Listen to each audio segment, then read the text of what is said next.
podcast original de Grupo Linke.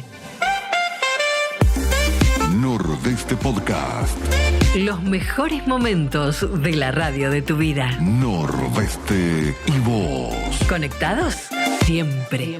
Muchas gracias, Felipe, por este contacto. Y bueno, contanos cómo se dio este descubrimiento, este hallazgo. Bueno, sí, la verdad que fue una linda sorpresa haber encontrado esta especie nueva para la ciencia ahí en el Parque Chaco.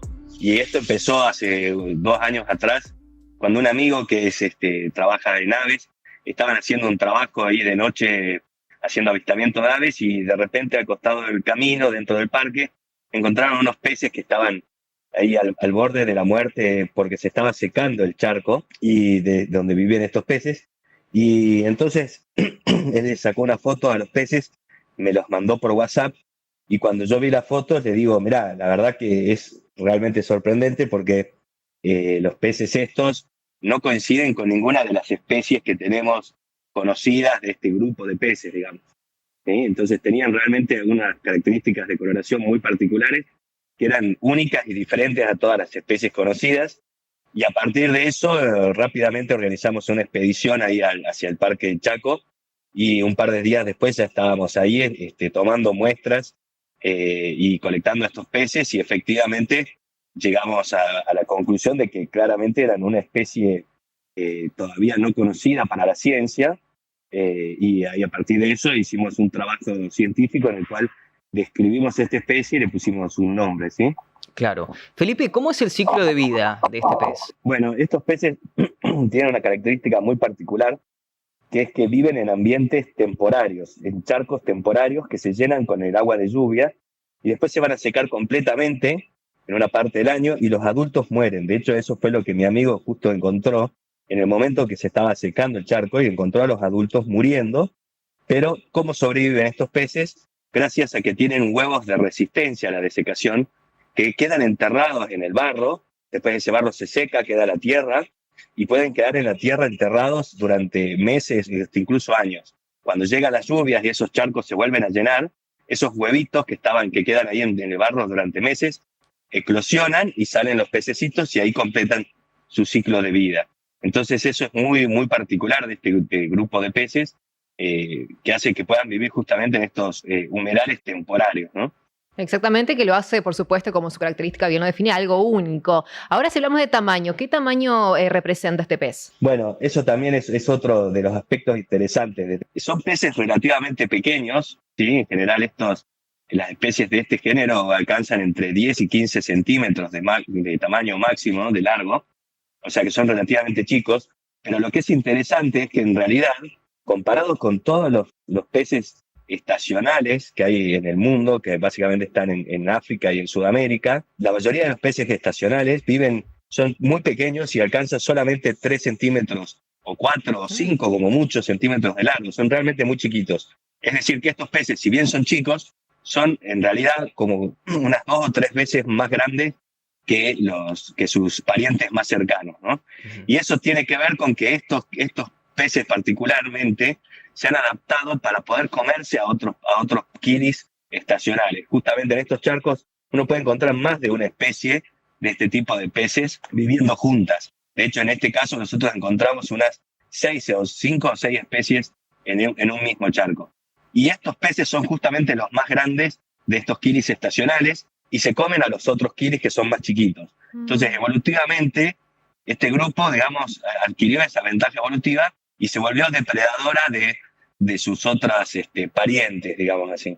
Claro. Ahora, Felipe, más allá obviamente del hallazgo, de la sorpresa y de la noticia, ¿qué implica para la naturaleza esta situación? Bien, bueno, este tipo de hallazgos son muy importantes porque, bueno, en primer lugar, ustedes saben que no se puede conservar aquello que no se conoce, y lamentablemente hoy en el mundo y en Argentina y en Sudamérica estamos perdiendo especies todo el tiempo, y muchas especies las perdemos sin ni siquiera saber que existen. Es decir, hay especies que se extinguen y que la ciencia no ha llegado ni siquiera a saber que existían, no se han llegado a estudiar, a conocer, a catalogar, y eso es un gran problema, ¿no? Entonces, lo primero que necesitamos es saber qué especies tenemos, y obviamente también eso nos permite poder hacer un manejo adecuado, o, por ejemplo, explotar los recursos naturales de forma adecuada y sustentable.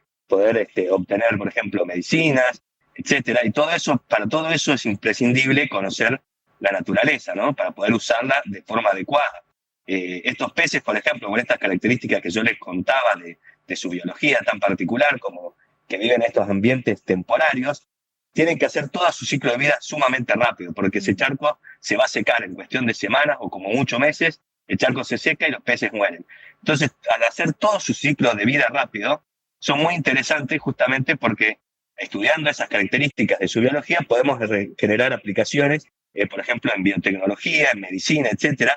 Son uno de los principales modelos de estudios en envejecimiento, porque son de los vertebrados que más rápido envejecen, son los vertebrados que más rápido maduran sexualmente. En 2 semanas, estos peces son adultos y pueden reproducirse. Entonces, todas esas características son muy interesantes para poder estudiar y después tener aplicaciones de la ciencia en base a este tipo de organismos, ¿no? Pero obviamente que para llegar a esa parte, siempre necesitamos primero la ciencia de base, ¿no es cierto? Claro. Entonces, sin tener todos esos conocimientos y saber qué especie tenemos, dónde están, sería imposible luego poder desarrollar todas esas otras aplicaciones de la ciencia que vienen después.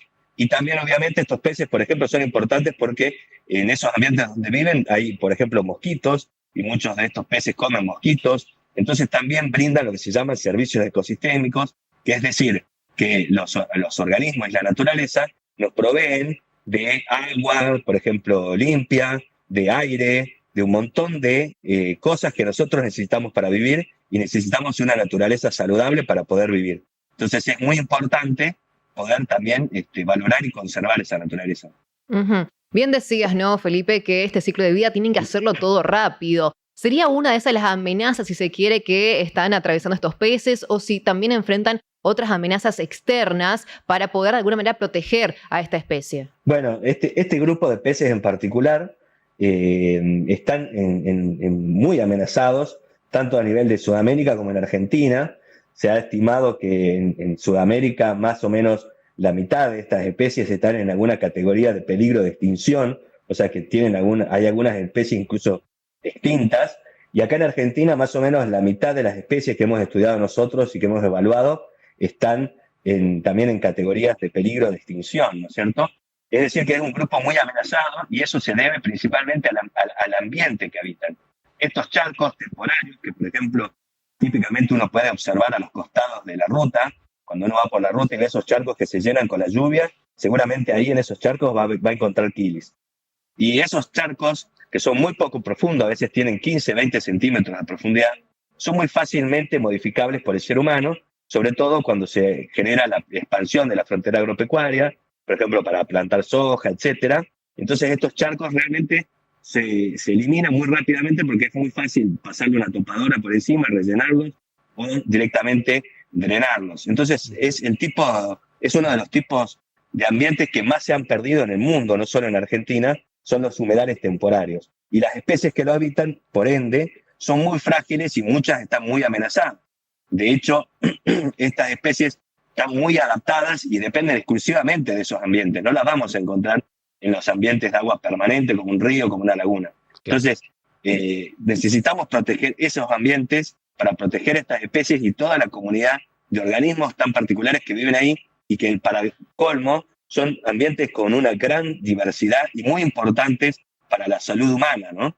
Entonces, tenemos que poner en relevancia esto y empezar a cuidar estos ambientes, y los quilis son realmente una especie de bandera para mostrar y poner en valor esos ambientes. Quizás al ser tan especies tan carismáticas, muchas de ellas muy coloridas, nos permiten poner en relevancia esos ambientes que quizás otras especies que habitan ahí, como plantas, insectos, crustáceos, etcétera, no son tan carismáticas y es más difícil lograr que la población en general tome conciencia del valor que tienen estos ambientes, ¿no? Felipe, muchísimas gracias por tu tiempo y por toda la información que nos has brindado. Ha sido muy amable. Bueno, muchas gracias a ustedes. Un placer y cuando quieran estamos acá siempre dispuestos a compartir con ustedes nuestros avances y nuestras investigaciones. Muchísimas gracias.